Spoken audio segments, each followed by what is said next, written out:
Okay, before we get into the nitty gritty, let's just take a little step back. Well, it won't surprise many of you that organic chemistry is not just taking a banana and stuffing it into a beaker and waiting for some cool reaction to happen.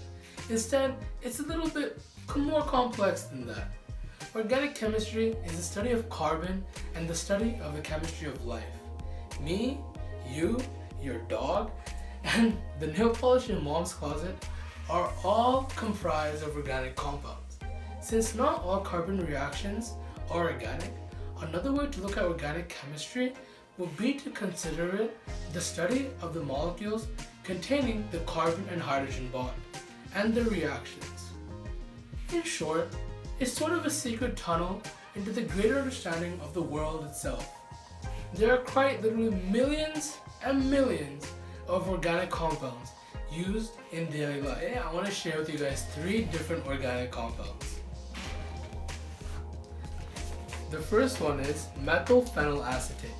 Now I know this might sound a bit foreign, but in reality, it's just the organic compound that is responsible for that sweet honey smell when you open that fresh jar. Over here I have the Lewis structure representing the organic compound with the functional groups. Over here there's a hexagon representing the aromatic group, a benzene ring, as well as an ester linkage.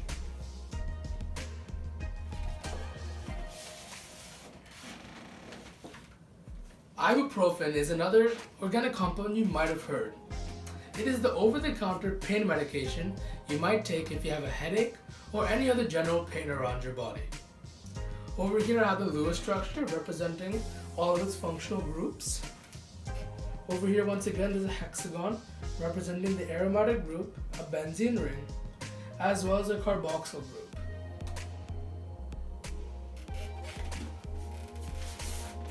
But what we're going to be focusing on today is acetylsalicylic acid.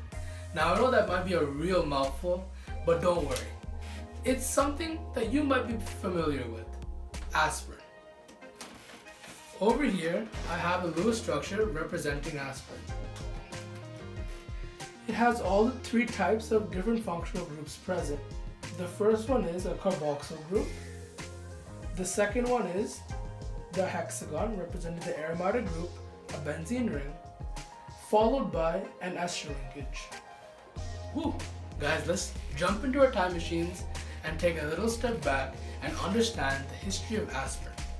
Aspirin is currently the most widely used drug worldwide and has been clearly one of the most important pharmacological achievements of the 20th century. Historians of medicine have traced its birth in 1897.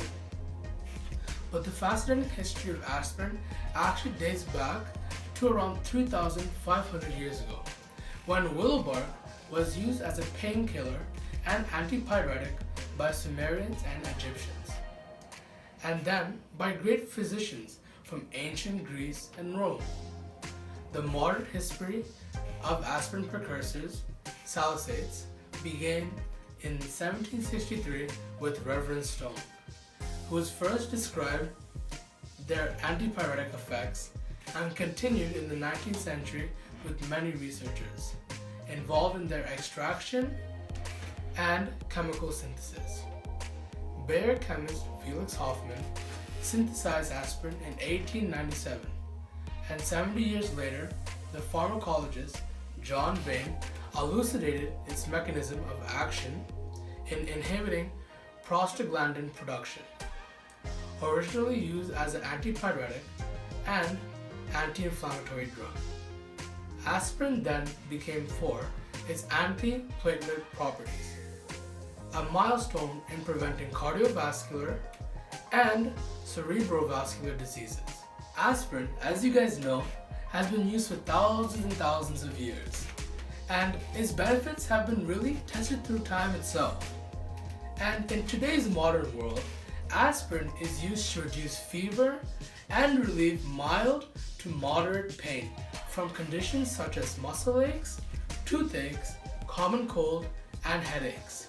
It may also be used to reduce pain and swelling in conditions like arthritis.